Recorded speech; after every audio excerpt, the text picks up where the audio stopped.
The term genetics was coined at the beginning of the 20th century to describe the study of hereditary traits in human beings. At that time, when this river was full of coal barges and merchant ships, people weren't too worried about diseases that ran in families. 1 in 3 children died before they reached adulthood, so there were many bigger problems to face. But things have changed, and genetic diseases now make up a large proportion of the problems faced by modern healthcare systems. I'd like to tell you something about my work as a clinical geneticist to help you to understand how to deal with these problems in the clinic. Over the last 30 years or so, specialist services have developed in most countries to deal with genetic diseases. But there are so many different genetic diseases, they're a very common problem. And now that genetic testing is so much easier, more and more people need help to deal with these problems. So any doctor, nurse or midwife might find themselves faced with these questions.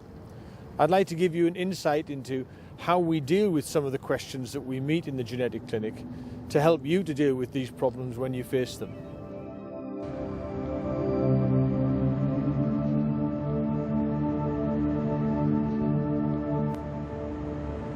Before you go into the clinic, it's important to think about the problems you might be facing.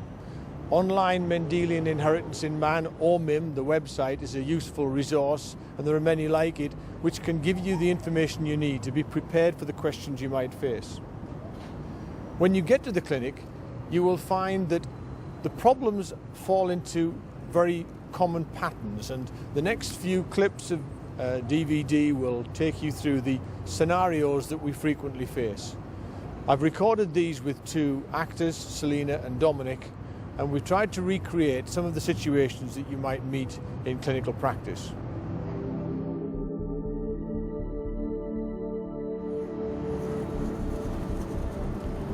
We found that people come to the genetic clinic for different reasons. Some we call the passive attenders, the ones who just were told to turn up by their doctor but don't know why.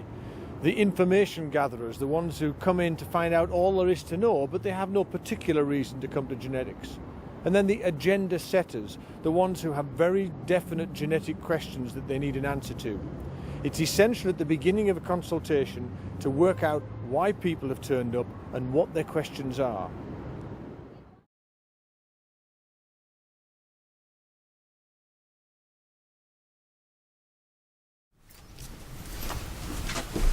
Hello. Hi Selina, nice to meet you. Have a seat. Hi. Hi.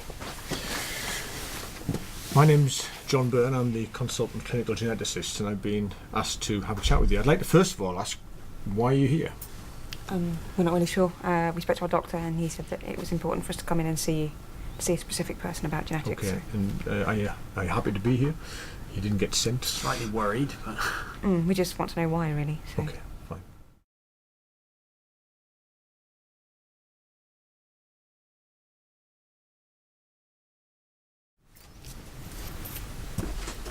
Hello. Hi Selina, have a seat. Thank you. Hi there. Hi.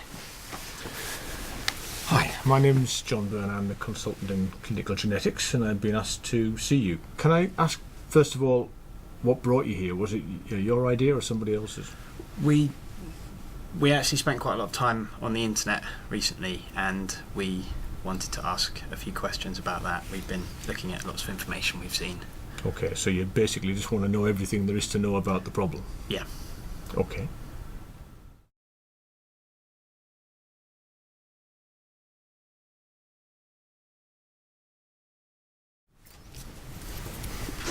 Hi, Selina. Hello. Have a seat. Thank you. Hi. Hello. Welcome. My name's John Byrne. I'm the consultant in clinical genetics, and I've been asked to have a chat with you. Can I begin by asking you how you got to be here? What brings you?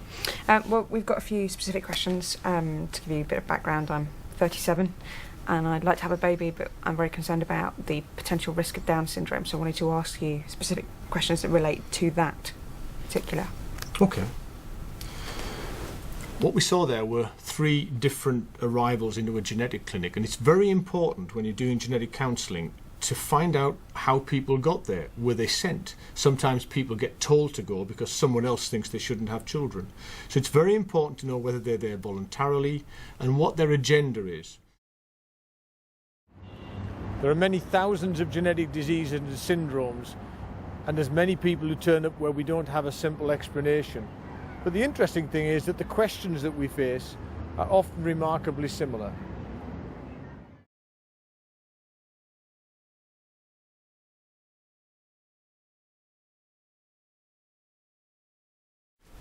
So Selena, tell me, what exactly is it that worries you about your age? Well, I've heard that as you get older, as you progress in years, so does your chance of giving birth to a Down syndrome child. So I wanted to ask, when is there a particular line that is crossed when the percentage goes up? What the chances are, if there's any way that we can find out before we conceive what the chances are, and also after conceiving, how soon can we find out if that baby has a problem, and if there's anything that we can do before we conceive to lessen the risk of it. Okay. Have you had any contact with Down syndrome? To an extent, yes. Do you know, have you met babies or adults with Down syndrome? Yeah, one or two. We have a couple of friends who have experienced it, and obviously their lives are made more difficult by it. Sure. Quite a lot more difficult by it. But I'm very desperate to have a baby, no matter what. I think it's important as well, though, to know that, you know, we're open to the notion of not going through with it if it's not going to be okay. Well, he says we, but I have to be honest and say that I do have an issue with aborting children. I was raised Catholic, and it's not something that I agree with. I know it would cause problems in my family, and I just really want to have a baby. But obviously, but at the same time, we don't want it to get to the stage where it's, you know, really going to impact on our lives. I don't think that we, you know, there's still time. I don't think we necessarily have to go through with having a child with an imperfection. Sure. I'm sure we can. Well, let's run through some of the sort of background causes, and then let's come back to talking about some of the difficult issues, which is not uncommon, because this is a very difficult area to deal with. What we heard there were a lot of the typical questions that come into a genetic clinic. Doctors will always be asked what's wrong with me, what the treatment is, what the future holds. That's diagnosis and prognosis and therapy. But in genetic clinics, there are some very specific questions. People want to know, what's the risk of something happening? What's the risk of it happening again? If it does happen again, will it be as bad? And more important in this sort of situation, are there any tests? And that might be a prenatal test, or it might be a predictive test for a late onset disease. Either way, there are lots of very complicated emotional issues to be addressed. And we've already hit one of them straight away, a not uncommon situation where prenatal diagnosis involves termination of pregnancy, and people might not want to go ahead with that. And especially if the couple disagree, that can be an obvious source of major problems in the future. Genetic consultations can take place in the patient's own home, in the ward, or in the outpatient clinic. Wherever you are, it's important to think about where people sit when you have the conversation. This is particularly important when you have visitors or students in the clinic with you.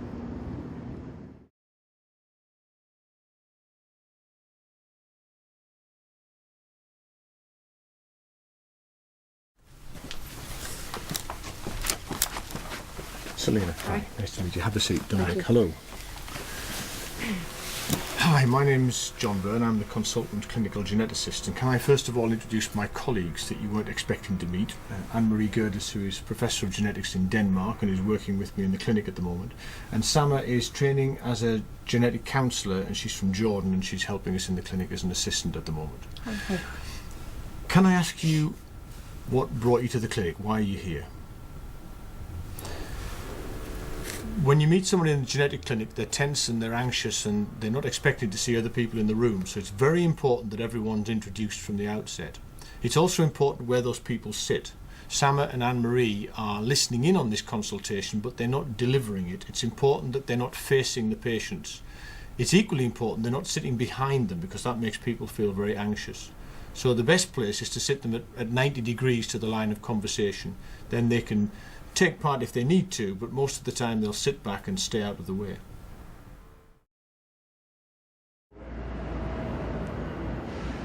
Common trisomies like Down syndrome often don't end up in the genetic clinic nowadays, but chromosome problems still present particular counselling problems, especially where there are chromosome rearrangements like reciprocal translocations. The next two sections deal with counselling of a reciprocal translocation.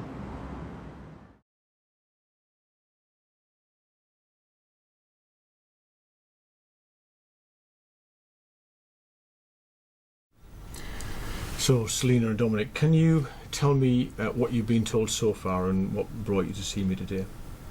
Well, we've come in to receive some results from the chromosome test. We had suffered 4 miscarriages, and then when our 5th baby went to full term, it died with multiple malformations. Okay. So we want to know why. What was the baby called? The baby was called David. Okay. And David had some tests, as you know, after he was born. Has anyone told you the results of any of those tests? No. Okay. Well, lots of tests are obviously done whenever a baby's born with a problem to find out the reason why. And one of the things we do is we look at the chromosomes. That's the genetic material that we get from mum and dad in the eggs and sperm. And that contains the instruction book, the blueprint, and how the body's put together. And what we found in David, which was what we suspected we might find because of all the miscarriages he'd had, was that there was a problem with his chromosomes, that he had inherited a broken chromosome that caused the problems. And in fact, the reason that we asked for your blood samples to be sent in at the same time was so we could see if either of you had a chromosome rearrangement that could provide an explanation for that. And what we found, in fact, is that in fact one of you does. It's on your side, Dominic. Now, this can happen to any of us. We all carry chromosome breaks and rearrangements, and usually they're not affecting our eggs and sperm, so they don't get passed on. But if you get a broken chromosome in either the ovary or the testis where the eggs and sperm are made, then it can cause problems. Now, I'd like to explain that to you and then try and answer some of your questions from there. So the first thing to say is that David had an extra bit of chromosome that he shouldn't have had. And the reason for that, actually, if I might just use some pens, because it's actually quite difficult to explain otherwise. So imagine that these are your chromosomes, Dominic. So you're passing on pairs of chromosomes. You get one from each pair to pass on. And in fact, in chromosomes 2 and 5, in your case, there's been a rearrangement, what we call a translocation. So at some time, either when you were conceived or further back in your family, 2 chromosomes broke and the ends swapped around. So when the 2 bits were put back together, what should have been the red one got the orange tip, and what should have been the orange one got the red tip. And that's what we call a translocation. It makes no difference to you. It's just like having a book where the pages have been rearranged. You've still got all the instructions. But it presents a particular problem when you come to make a sperm. Because what you have to do is take one of the red pair and one of the orange pair to pass on. Now, if you pass on this pair that are both broken, are both rearranged, you're still passing on a whole red one and a whole orange one. But if you pass on the normal orange one with this red one that's got a piece of orange on the top, you're actually passing on 2 bits that shouldn't be there. There should only be one version of. Okay, so you've now passed on in the sperm a whole orange and a red with a piece of orange attached to it. And when that meets the egg containing one red one and one orange one, you've now got 2 whole orange plus an extra bit. And in fact, you've got a bit of the red one missing. So you've got a duplication of one bit of information and a deletion of the other bit. And that causes complete upset in the development of the pregnancy. So if I inherited that, how come it didn't happen the generation before me? Okay, if it came down through your family, then what we assume is that the egg or the sperm that made you contained the 2 chromosomes with the rearrangement. So you actually got all of the material you needed, albeit in a rearranged order. Right. But it's only if you pass on one of these but not the other one that you can end up passing on an unbalanced set of information. So we call that an unbalanced translocation. So it is possible that he can have mixed around chromosomes but still be able to conceive a healthy baby. Absolutely. If he happens to not pass them on in the wrong way. And you've been really unlucky so far, because almost certainly what's happened is every time so far the sperm that fertilised the egg had one of these unbalances. Either it had an extra bit of orange and a missing bit of red, or an extra bit of red and a missing bit of orange, but each way it either causes a miscarriage, or if it isn't quite so severe, you get through to being born but with multiple abnormalities. In fact, this is something that happens quite a lot, or chromosomal abnormalities happen a lot. So around about 1 in 12 of all recognised pregnancies among all people are lost as a result of chromosome problems. Usually it's things like Down syndrome, where you just get a whole extra chromosome. This particular type is rarer, this idea of a translocation, but it's very important because it can happen again, but we can test for it. So the important thing for you to both realise is that although you've had a really rough ride so far, if you are still keen to try again, and once you've had time to recover from losing David, and that takes some time, but you need to give yourselves time to recover. But if you do try again, there is basically a 50-50 chance that you will have a sperm that either has the complete normal set of chromosomes or has the 2 broken ones that will produce a carrier of a translocation like Dom, but will be perfectly healthy. And the odds are 50-50. So basically there are 4 possibilities. There's a completely normal set, there's the translocation balanced set, both of which will be normal babies. There's having an extra bit of orange and a missing bit of red, and we think that probably causes a miscarriage, or an extra bit of red and a missing bit of orange that you can survive, but you have major problems. So it's a 1 in 4 chance of having the same thing again. 1 in 4 chance of having exactly the same thing, and a 1 in 4 chance of having something like it that's probably rather worse and would cause a miscarriage. Right. But there's a half chance that you'd get away with it each time. Now there are 2 ways around this. Obviously you could just keep trying and just leave nature to take its course, or of course you could do testing early in pregnancy to see whether it's an affected baby, and if it is, then go for a termination of pregnancy rather than just press on, because we know that it's a very severe problem. Would you recommend a termination at that point? Is there any chance that we could have a translocation, Yeah. and that the baby could be only damaged Mildly to a affected. I think what we know about the amount of chromosomal material involved is that if the baby survives, it will have a severe learning disability. It might not be quite as severely affected as David was, and might not die, but would almost certainly be unable to live independently. Right. So it is a very severe problem. So we can test in pregnancy or leave it to nature depending on how you feel. But the other thing I want you to think about, because it's actually another way around this, you've had a fairly rough ride, and if you can't face all of that uncertainty, the other option is to go for sperm donation. Now this isn't something that instantly springs to mind, but it's something we do organise for couples who have an infertility problem where the father can't achieve a pregnancy. Because obviously if you went for a baby by sperm donation, then you would be avoiding this problem. It would still be registered as your baby. The rest of the world would regard it as your baby. We don't have to tell them it's not your baby entirely. It's obviously it is yours, Selena. And it's a way of sidestepping the biological problem.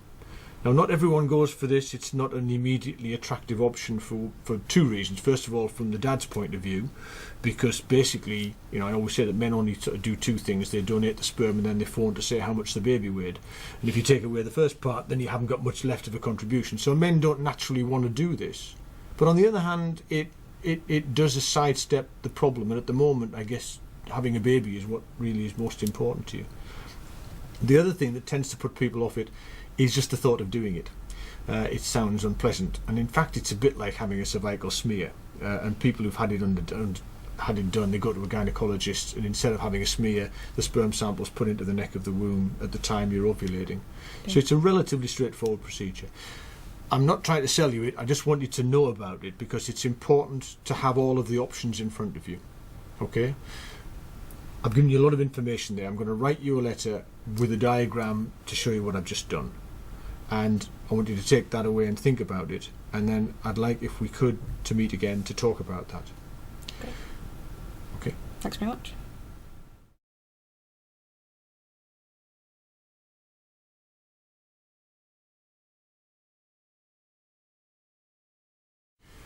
Selena, Dominic, thanks for coming in. Can I start by asking you, how did you get here? What were you told before you came to the clinic? We've been trying to have a baby, obviously, and we had 4 miscarriages before David, and David died, and we think, well, we've been told it might be something genetic, so Okay. we've had this chromosome test. Okay, fine. And how long is it now since David died? 6 weeks. And how old was he when he died? It's a couple of days old. Okay. So you know from the clinic and the paediatric team that David had something wrong with his chromosomes, and we asked for a sample to be sent in from the two of you, and I'd like to try and explain. It's a little bit complicated, but start with the bottom line. The reason that David died was that he had multiple internal malformations of his organs. Had he not died, he would have had very severe learning disability, because we know his brain was malformed as well. So the cause of that was that he had a problem with the genetic information. He had an unbalanced set of genes. Instead of getting one copy from each of you, he had some genes where he had 3 copies and other genes where he only had 1 copy. And it was that unbalanced set of genes that caused the problem. Now the genes are carried on chromosomes rather like beads on a string. And so you can't see the genes, but you can see the chromosomes down the microscope, and that's what we've been looking at. When we looked at David's chromosomes, we could see that there was something wrong. There was a chromosome that was the wrong shape. And we've now tested the two of you, and we found actually that you, Dominic, carry what we call a balanced translocation. So that means that we now know why this happened. It was caused by the sperm that made David had an unbalanced set of chromosomes in it. Just the one sperm that happened. Well, it turns out, because the blood test we did on you shows that you carry a balanced rearrangement, means that every cell in your testis that's making sperm has this chromosome problem, and so might produce an unbalanced sperm each time. In fact, it's about 50-50 whether or not the sperm will come out with a balanced set of genetic information or an unbalanced set. So it's nothing to do with the combination of us, it's just me. In this case, it's basically down to the material coming in the sperm. And there's nothing wrong with the genes or the chromosomes that I passed on? No. Now that's, I know, a bit of a bombshell. However, there is some good news in this, although you might not see it straight away. First of all, the reason we asked for your samples was because of the miscarriages. The fact that you had so many miscarriages gave us a clue that this might be a translocation. And what's been happening is that you've just really had an unlucky run, in the sense that each time you got pregnant, it was a 50-50 chance whether the baby would have a working set of chromosomes or not. And as it happens, you've had at least 5 pregnancies where it's gone the wrong way, rather like tossing a coin and it coming down heads 5 times in a row. It's unusual, but not impossible. So is that going to happen every time we try and Well, have a no, baby? it's just like tossing a coin, in fact. So each time you get pregnant, it's a 50-50 chance you get it right. And even though you've had a bad run, it's still 50-50 each time. It's still 50-50, so law of averages wouldn't suggest that next time we have an increased chance of it being successful.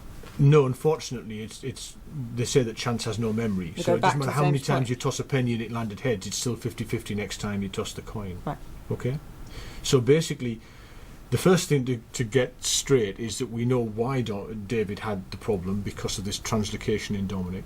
The second thing to realise is this is not an issue of fault or blame. Any of us could carry translocations. Maybe about 1 in 1,000 people do. We just never know about it. Because in your case, Dominic, the chromosomes are all there, it's just they've been rearranged. I'd like to try and explain that to you if I could, because it's actually, I think it might make it a little bit easier to see what we're talking about. And have I inherited it from my mum and dad then? We don't know that yet. We know that it's present in your blood, it's throughout your body, so it was present from when you were conceived. It might have started with you, or it might have come down through the family. Can we come back to that later? And let's first of all just understand how it works. Now, I've been pinching Lego out of the toy box outside, because this is actually quite an easy way of explaining it. So chromosomes come in matching pairs, one from mum and one from dad, and there are 23 pairs altogether. But I'm just going to look at the 2 pairs that are involved in this particular chromosome rearrangement. So I've just arranged the blocks into 2 colours. So there are your number 2 chromosomes, Selena, and there are your number 5 chromosomes, okay? And these are the same chromosomes for you, Dominic, where I've arranged them, and you can see immediately that there is a swap over. What's happened at some point at your conception or before was that 2 chromosomes broke simultaneously. Chromosomes are quite fragile, they break all the time, but they get put back together. But if they both break at the same time, there's a chance you might swap the ends over. So you've got all of the genes you need, but they aren't arranged correctly. So when you come to make a sperm, it depends how these pair up. And the possibility is that you could make an egg that contains one of each, and you could take that one, and you get an entirely normal set of chromosomes, okay? Or you could take the middle two, and you would again have an entirely balanced set of chromosomes, but you've transmitted the translocation, so it could cause problems in next generation. But that baby would also be like Dominic, perfectly normal and have no problems, okay? The problem arises if you pass on this yellow one with that blue one, or the other way around, if you pass on that blue one with that yellow one. Now, if you take that combination, for example, what we've now got is 2 blues, 1.5 yellows, and an extra bit of blue. Too much blue. So too much blue and not enough yellow. So 3 copies of some genes and only 1 copy of others. And that's an unbalanced translocation. What we think is that if you get that way around, then you end up with a survivable but severe malformation. If you get the other way around, it's such a severe problem it causes a miscarriage. So either way, you end up with a problem. You end up with a baby that's got a severe problem. But as you can see, it's a 50-50 chance. It's purely random chance which chromosome pair come together. And there's nothing that we can do in terms of the way babies conceive, nutrition or anything. There's nothing that we can do Absolutely. to help to increase the odds either way. No, there isn't. And in fact, I mean, because we always like to think it's simply what we ate or whether we took tablets or, you did all the right things, I'm sure, when you got pregnant. The trouble is, this is basically completely chance event, and it's something that can happen to anybody. And it does happen to a lot of people. Of course, they never know about it. Lots of people have miscarriages but then go on to have a healthy child. It's only if a baby gets tested that we actually discover the translocation.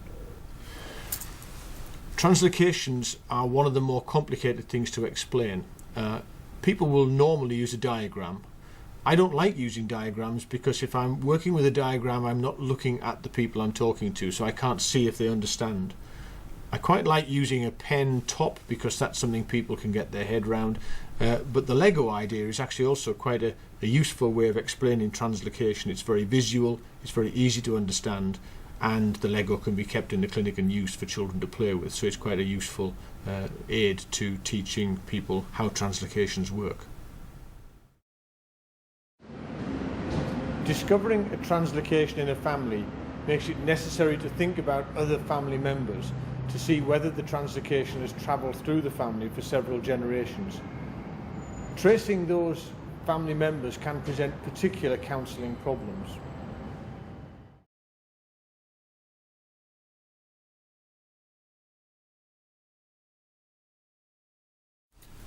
Selina, Dominic, nice to see you again. We talked briefly before about the translocation running in the family and how it explained how David had been born with multiple birth problems because of that. I explained to you about translocations, and Dominic, I explained that you carried this balanced rearrangement or translocation. I'd like to talk now about 2 things. First of all, your own opportunities for having another baby, because a bit more time has passed now, and I think it's time for us to think through these issues and also to think about the implications for the wider family. So the first thing is to say, you remember I told you there was a 50-50 chance each time you achieved a pregnancy whether the baby would be affected or not. You could just take the chance, or we can do a test and scan and do a sample in pregnancy and find out whether the baby's got an unbalanced set of chromosomes. How do you feel about that? We talked about it, and I think that going the route of the test would be the best thing to do. Okay. Dominic, do you feel the same? Yeah, I do. I'd rather take that route because it feels more natural. The one thing that I will mention, although you probably just put it aside, but just so you're aware of it, I know that you've had a lot of pregnancies and not succeeded, and you're keen to get pregnant and have a baby. If you have any problems achieving pregnancy, or if you have any second thoughts about testing in pregnancy, the other option you can opt for is something that you wouldn't naturally think of, and that's sperm donation. So we normally use that as a treatment for couples who are infertile. But of course, in this situation, if you were to achieve a pregnancy with a donor sperm, then you would avoid the chromosome problem. Now, most couples don't go for it either because the dad, thinks, the only thing I do is kind of donate the sperm and phone to say what the baby weighed after it's born. So if you take away the sperm contribution, you're not really the dad. But of course, you are the dad in every social sense. When the baby's born, you are signed up as the father of the child and would be raising the child. So it's a bit like adoption in that sense for the father, but it does allow you to achieve a pregnancy without all of the trauma and risk of further terminations or losses. The other thing that puts people off is just the thought of doing it. It sounds rather unpleasant. It's actually just like having a cervical smear, which I'm sure you've had done already. And it's just, you go to the gynecologist, but instead of a smear, they actually insert the sperm sample into the neck of the womb at a time when you're ovulating. So that's an option, okay? And I'll put that in my letter to you just so you can think about it. And if you want to learn more about that, I can refer you on to the gynae clinic to talk about it. Okay. But otherwise, if you want to just go ahead and try for a pregnancy, we'll see you in our clinic with the obstetric team as soon as you achieve the pregnancy and scan you and then organise all the tests from then on. The other thing most important that I want to talk to you about is that I said last time we spoke, Dominic, that this was something that was present when you were conceived, but of course it could be that either your mum or your dad carried this rearrangement. Now of course they are no longer alive, so we can't test them. But I know you've got a sister when we took the family tree before, so there's a possibility that your sister is a carrier of that translocation. So what I'd like to do, with your permission, is contact her and ask her if she'd like to send us a sample. I don't speak to my sister. Okay. Are you in touch with her at all? No. She lives, I think, in London, is that right? Yeah. Do you know where she lives? Yeah. I mean, how would you feel about me just dealing with it and writing to her myself? I mean, you don't need to be involved. I don't want to have any. I'd rather not know. You won't be anything to do with it, though, will you? This is. Yeah, but This is just for.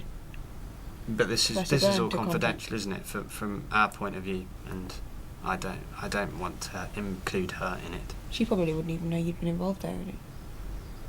So what do you mean? Well, I mean, if you tell me where she lives and what her address is, then I can write to her and just get her GP to send us in a sample. I'm sorry, we don't talk at all. I don't see what that has to do with it, though. I think it's only fair if she's privy to this information. I'll talk about. I don't talk to her either, obviously, because of Tom. But it may well be the case that she wants to conceive a child, and it's important. You can that she knows this, see our dilemma in a sense, because you're my patient and you're the person I look after. But obviously, in a genetic clinic, we have to think of the wider family, and so we're not like a normal family, though. Yeah. Okay. Yeah, I'm sure, I mean, and it's not uncommon that people have issues and there are other, reasons why they don't want to talk to each other. I just don't understand why you don't want her to receive this information. Because you know what it's like between me and her, and there's no way that... Yeah, but it's not going to mean you have any contact with her personally, is it? You won't have to talk to her at any point. Can I put something to you? This, you might feel I'm twisting your arm here a bit, which I am a little bit, but can I just put a thought to you? I know you said that your sister had had a couple of babies herself. So I wanted to roll forward about 20 years from now. And if you open the door one day and there's a young woman there holding a baby with a severe malformation and said, "You're my uncle," and I've just found out that you knew that this might happen, how will you answer that niece? You've got the opportunity to change that now. I just don't know why you're not doing it. Just because I don't... I mean, I don't want to know why. Clearly there is things happened in your family that I don't need to know about. What I'm saying is that it's not just you and your sister. This is actually other people's lives are potentially involved here as well. And I think, if you imagine how you would feel as a couple... I don't see why I should help her. I'd like you to go away and think about this, because it's actually really quite important, not just to you and Selena and your sister, but to your sister's family and their family. I mean, this could be something that would come back to bite us 30, 40, 50 years from now. And that's the real issue here. I think this is, I mean, your sister's probably finished her family now, but her children are going to grow up and could be carrying this translocation. So I think it's an issue you need to think very hard about. And you have no we don't issue need with to- them? We don't need to decide this now. I'd like you to go away and think about what I've said, because I think it's a very important topic. It's very important for you either way, I understand that. And I wouldn't ask if I didn't think it was important to the other members of your family. But as I say, the thing to take away with you is this is not going to involve you talking to your sister, and it isn't benefiting her necessarily. It's actually for people you don't even know. So if you were to speak to her, would you tell her what's happened with us, or would you keep that? We would need your permission to say that we have found in her family this chromosome rearrangement, because otherwise why would I contact her? It's fine with me. Let's leave it and leave you to think about it. I'm going to send you a letter and I'll send you a reply slip, and if you decide that you want me to do this, then you sign that, give me the contact details, and we'll do the rest. That is a true story that I was confronted by several years ago. I never did find out what it was that made Dominic so fearful of or positively against contacting his sister, but we can all imagine that there are all sorts of stories behind this sort of position. We can't ultimately breach the confidentiality of the families that we meet. We have to work with them. But I think it's very important that we also confront people with the consequences of their actions, and sometimes that doesn't immediately spring out. In the true case that I dealt with this, the person involved relented and gave me the address, and I think that was the right outcome. But it is very difficult. This is a situation where being non-directive carries significant consequences, and so there are occasions in a genetic clinic where you might have to lean on people a little bit and try to get them to do the right thing. From the moment a genetic disorder, a malformation or a stillborn child occurs in a family, people begin to speculate on why it happened. Sometimes those explanations can be very hurtful to the parents or the family members, and it's essential that you find out what other people think is the cause of the problem.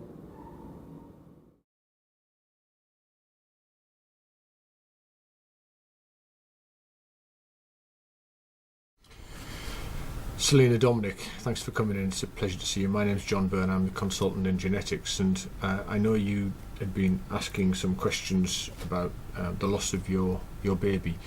Can I ask what your baby was called? David. Okay, and how long is it now since David died? It's been 2 months. All right. What have you been told so far about the cause of David's problem? We haven't been at all. No. Okay. I didn't see David when he was alive, but we were sent all the pictures and all the details by the paediatrician, and also some x-rays taken of him, so I'm quite confident of the diagnosis in David. He had a rare genetic condition which we call thanatophoric dysplasia, which is, I'll write this down for you in a letter afterwards, but basically it's a very severe problem with a spelling mistake in a gene. And it means that his bones stopped growing too soon, and his ribs were so short that he couldn't breathe, and therefore he died. And all children with this condition do die, and so we can be very confident of the cause of the problem. Before I go on and tell you a bit more about that, I'd like to just ask you, this was your first pregnancy, wasn't it? Yeah. Was it a planned pregnancy? Yes. You were sort of thinking of getting pregnant, but you weren't. Yeah, it kind of happened You sooner weren't than we were avoiding getting thinking. pregnant. Okay. Were you on any medications or any prescriptions from the No. doctor? And during the early stages of the pregnancy, before you realised you were pregnant, were you taking anything or doing anything, drinking or whatever, that you wished you hadn't been afterwards? No. You seem a little hesitant there. Was there something in your mind that you were uncertain about? You only had a couple of drinks at the start before you A knew couple you of were drinks, pregnant. yeah, a couple of drinks. But then Obviously I stopped as soon as I knew. Was there anything in the pregnancy that you think might have been a cause for the problem? Because people usually sort of think about what they did and think, was it something I did? Well, what does cause the disorder that you mentioned, what sort of thing are you talking about? It's basically caused by a new mutation. It's a spelling mistake in a gene. So, in fact, whatever people think in terms of, usually they think it was something I ate or something I drank or something I took. In fact, there's no evidence that this could be caused by that. This is something that happened either when the egg or the sperm were being made, and it was a spelling mistake when the genes were being copied. So it's nothing to do with anything that I might have done that I shouldn't have? Nothing that you did when you were pregnant could have made any difference whatsoever. Okay, well in that case I feel able to tell you that I did use cocaine once, and I worked out that it was a week or two after conception. Has that been weighing on your mind a bit? That's quite common. I mean, people always look back to the pregnancy and... So it's got nothing to do with that? Not at all. Okay. It had already happened before that point. Good. It's very important that, because people very often think about the pregnancy and think about an injection or a flu tablet, you know, some medication or whatever, and they naturally assume that's the cause. Okay. Okay. Right. It's very important to really press people on what they think caused the problem. You will hear all sorts of old wives' tales. People very often think about events in pregnancy, often quite trivial events. They had a flu jab, or they had a viral infection, or they took paracetamol. But it's important to get that out in the open, because then you can deal with it and reassure people, usually, that it had nothing to do with the cause. Or if it might have been a factor, then at least you can talk through what that means, because of course the good news is, if that was the cause, then it wouldn't be the cause if they didn't take that substance in a future pregnancy. The main question that I know will be in your mind now is what happens next. So we've explained the cause of the problem, we've made a diagnosis in David. The good news is that this almost certainly began with David, and obviously ended with David, because he couldn't have children, he didn't survive to have children of his own. So in theory, next time you get pregnant, there's no risk, no greater risk than anyone else. In fact, there is a slight increased risk, and the reason we've discovered is that these spelling mistakes don't always happen in the egg or the sperm. They could happen one or two steps further back up the production line. So you could have a group of cells in one testis where that spelling mistake occurred, and it's sort of in the blueprint. It's a bit like having a car factory where one of the lines is not putting windscreens in. So you get a stream of cars coming off that production line with a bit missing, even though the rest of the production system is working fine. So how do we know how likely that will be? Well, I can tell you that just from looking at other families in your position, it's actually a very small risk. It's less than 1% that this will happen a second time. Right. So the important thing, though, is that when you do get pregnant, we like to offer you a detailed ultrasound scan as a reassurance, because obviously in it, whatever I say, you're going to be anxious during the pregnancy, and having a detailed scan will give you a chance to make sure that all is well. At what point? Well, we would be able to say, even as soon as sort of 11 or 12 weeks, the obstetric team would be able to see that the proportion of the baby's arms and legs looked fine. So, you know, and sometimes people, you know, kind of want to wait until they've got back past that stage before they announce the pregnancy. But, I mean, to be truthful, the probability is extremely high that the baby will be fine. So I don't think you need to worry too much about it.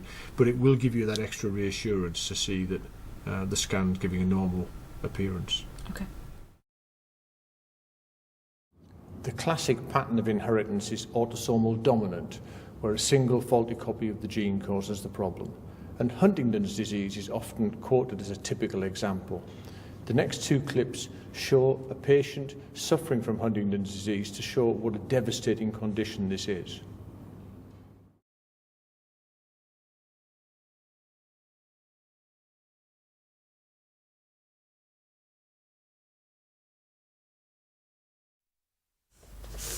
Ivy, thanks for coming down to make this video. As I explained to you before, the idea is to make a short teaching video about Huntington's chorea, just to talk a little bit about how it affects people, and also to show how it's affecting your movements and so on now. Just to quickly go over the story again, you were born in West Hartlepool, is that right? Yes. And how many sisters were you? How many were you in family? 8. There were 8 of you. Right. Now, your mother actually developed Huntington's career when she was 31 31, right. and died when she was 46. 46, right. Your father died quite young, and you ended up going into care. Is that Yes, right? With right. the Nuns, with the Catholic nuns, the sisters. Catholic sisters. You then went to school, grew up, trained as a children's nurse. Is that right? Mhm. And emigrated to Yes. to Canada, in fact, wasn't it, in 1952? Right. Did you know about the history of Huntington's career at that time? Yes, I think Jimmy had somehow got with the doctor in Leeds who was practicing at Leeds that time. And that's how you found out about it. Yes. But you went to America mainly to make money, you told me. Yes, right. A lot of nurses do the same now, don't they? And when you're you went to Canada first, then to America, and ended up in New York. Yes. At what age were you when you first realised that the Huntington's career was affecting you too? Maybe 56. Was it 46? I think you No, told me. maybe, yes. Yeah, dying. that's right. With death and dying. And how did it affect you at first?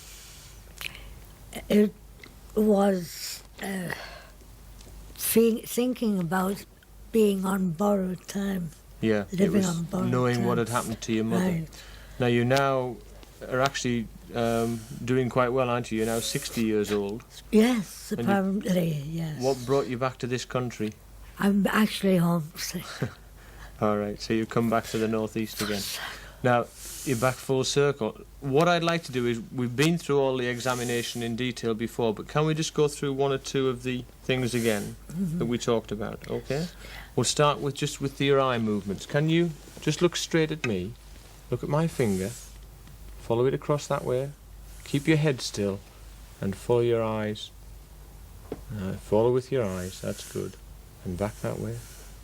Now follow up, and down, and now follow it in. That's good. Now just screw your eyes up tight, like this. That's good. Tight, close your eyes tight. Well done. Now blow your cheeks out for me. Fine. Now can you put your tongue out for me? And waggle your tongue side to side. That's great. Let's just do that finger nose test. Remember, with that finger, touch my finger, touch your nose. Touch my finger, touch your nose. Touch my finger, touch your nose. That's very good. And now do it with your other hand. Touch my finger and touch your nose. Well done. And again. Fine. Now, can we now see how you walk? I'd like to just take a video picture of you walking across the studio. Okay, Ivy, do you want to just walk towards me? Just walk nice and calmly. That's very good. Now can you turn back and walk quickly back the other way?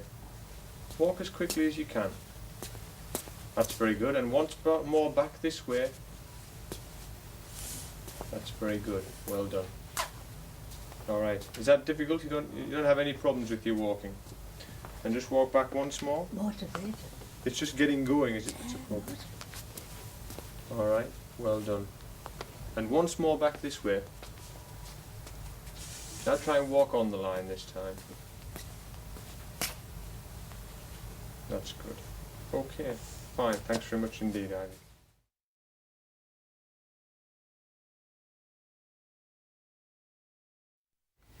Hello again, Ivy. How are you feeling today? Pretty good. Okay. Now, it's a couple of years since we did our last recording, Right. and I wanted to see how things have come along in the last 2 years. How do you feel in yourself? Are you feeling well? No, my memory thing What's the problem with your memory? gone completely. Has it? Just Do you remember? I was Mhm. thinking Mhm. about that one in Bronx. Yeah, to this day. So, And what? I'm tired in the afternoon. Right. I have to sleep. So I was in the afternoon. So tiredness and loss of memory are the two problems that you've Of noticed. this day. in town. Is it all your memory, or is it things that just happened that give you the biggest problem? All things that happened, because they take me out, you see, Mhm. out for a drink in the evening, Mm-hmm. down at the house, Mm-hmm. take me out. And can you remember things that happened 5-10 minutes ago better than things that happened 20 years ago? Or Yeah. are you better with things that happened a long time back?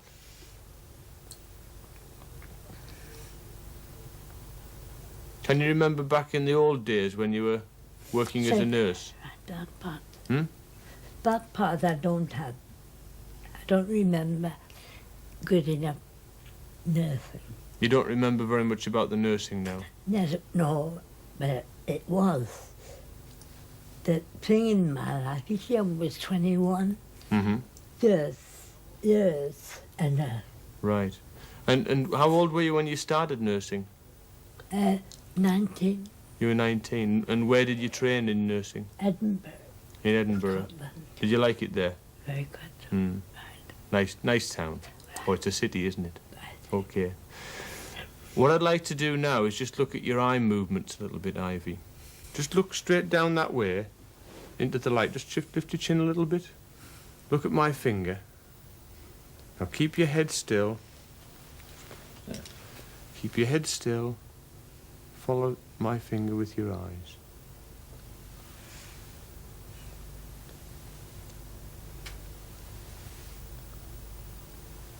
Keep watching my finger all the time. Try not to take your eyes off it. Now look up.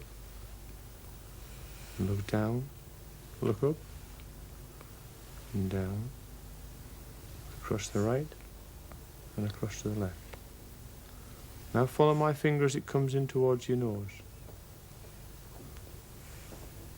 Okay. That's fine.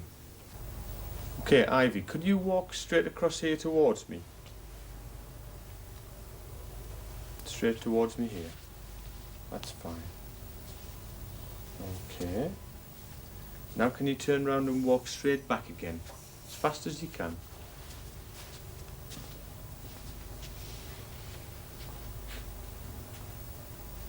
Okay, and back to me once more. Keep coming. Straight back. I don't walk a straight line. I know. Why is that? Do you feel a bit unsteady? Unsteady. Right. Let's see if we walk together. Let's see how you can walk together. Hold my arm. Let's just walk together now.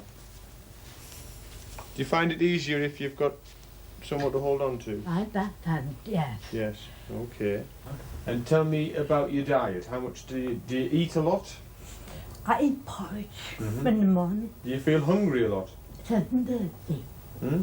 7:30 you have porridge. in the morning. Right. And do you like eating? Yes, Do you like your food? Yes, I love food. Good appetite. And I eat my breakfast. And do you have problems swallowing your food?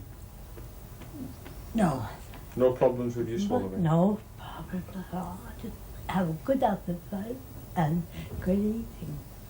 Okay. Unlike Huntington's disease, most autosomal dominant disorders are not fully penetrant, and we can do something about it. The commonest referral now for a genetic clinic is people at risk of inherited cancer, and the next two clips relate to people who have been referred because of a risk of developing colon cancer.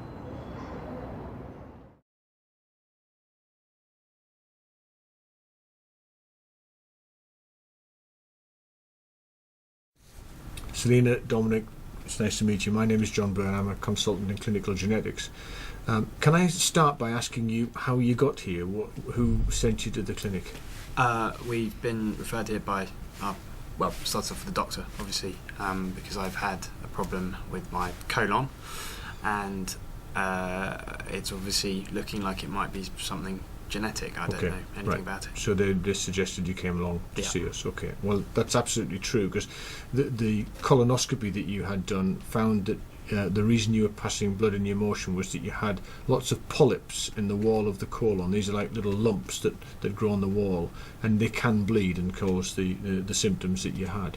But a lot of people have occasional ones of those, but you've got several hundred of them. And the reason for that is that you have a spelling mistake in a gene.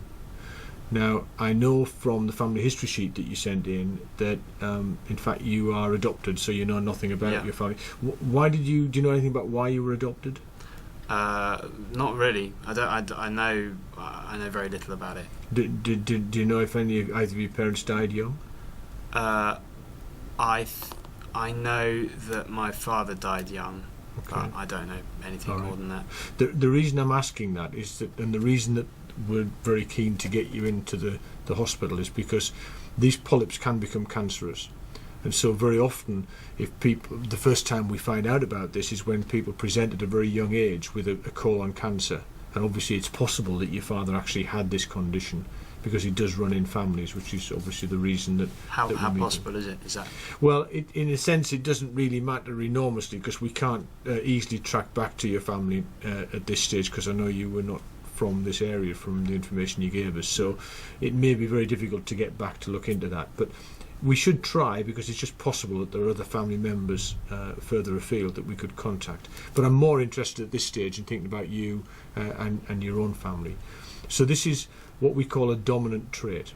I just need to explain that to you, because it's important to understand how it runs in families. But before I do, the important thing to say that you've already been told, I know, by the colorectal surgeons, is that the good news is that this is a treatable condition. That we found it in you before it's turned into a cancer in any of these polyps. And the great thing about the colon is it's something we can kind of do without. In evolutionary terms, we needed a colon because we used to eat lots of seeds and berries and probably needed it as an extra way of digesting food. But you can actually take out a whole length of the intestine and recreate, if you like, the rectum with a folded back piece of small intestine. And people can get very good outcomes from that, where effectively on the outside they look the same as anybody else. They sometimes go to the toilet a bit more frequently, but not dramatically so. And so there's a good chance that this can be dealt with very effectively. So can I just... It's not that you're going to remove the polyps, it's that you're going to remove an entire section. That's right. The reason for that is that taking polyps out carries a small risk of perforation if you do a lot of them. Right. And the question is whether we can get them all. I mean, there are thousands of them there. And so the danger is, if we leave in the colon, that you might develop a cancer in one of the polyps that's left behind. And so that's something for you to talk to your surgeon about. Sometimes the surgeons do just take out the big polyps, but by and large they prefer to take out the whole colon. So if it transpires that I did get this from my dad, does that mean when children come along that's... Yeah. And in fact, almost, it doesn't really matter whether you got it from your dad or it started with you as a copying mistake. The fact is that you have in your body a spelling mistake in a gene called the APC gene. And that's why you have this problem. Now, we'll do some blood work to find the underlying spelling mistake in that gene. We don't always find it, but hopefully we will. And that will offer us some tests for the future. But let me just explain how it runs in families. I'm just going to go back a step. Everybody, you've heard of genes that we inherit from our mums and dads that determine all the physical things about us, how many arms and legs we have, what colour our eyes are, and everything else. Almost all of our genes come in matching pairs, so you get a copy from mum and a copy from dad. Now, what we know is that you've got a spelling mistake in one copy of the APC gene. So you've got one working copy of the gene and one with a spelling mistake. You can get by on the one working copy, but as your cells divide in the colon, they have to copy the genes as well. Every time you make a new lining cell, you have to make a new copy of the genes. And so now and again you'll make a mistake, and you can create a second copying mistake. So if that's in your colon, where every cell in your colon, every one of those millions of cells, only has one working copy, there's a very high risk of one of those cells losing the other copy, and that then starts the process to make a polyp and then going on towards a cancer. So the reason that you have these polyps is that you started with only one working copy of this gene. I might get a polyp just the same, but I'd have to lose both copies of the gene in the same cell for that to happen, and that's very much rarer and tends to happen much later in life. So it's nothing to do with diet in any way. It's probably influenced a little bit by what you eat as to how much these polyps develop, and we've done some research on that, but it doesn't seem like it's very easy to control the development of the polyps. Basically, they will come through to a greater or lesser extent, typically in your teens, and they become very obvious by the time you're into your 20s, as you are now. Now, the thing is that you've got, if you think about it, a 50-50 chance. So you've got one working copy of the gene in every cell of your body and one with a spelling mistake. It's a 50-50 chance whether you pass on the one that works or the one that doesn't. So on average, half your children would get the working copy and half the faulty copy of the gene. Now that's something that if we find the spelling mistake in the gene by testing your blood, we would be able to offer you a test during pregnancy. On the other hand, this is a treatable condition, and you know, you've grown up into adulthood and managed with it, and we've got lots of families where several people are affected by this and have been treated. So it's not that on doing the test, and let's say that we discover that the faulty gene has been passed, there's nothing we can do about it. Sure.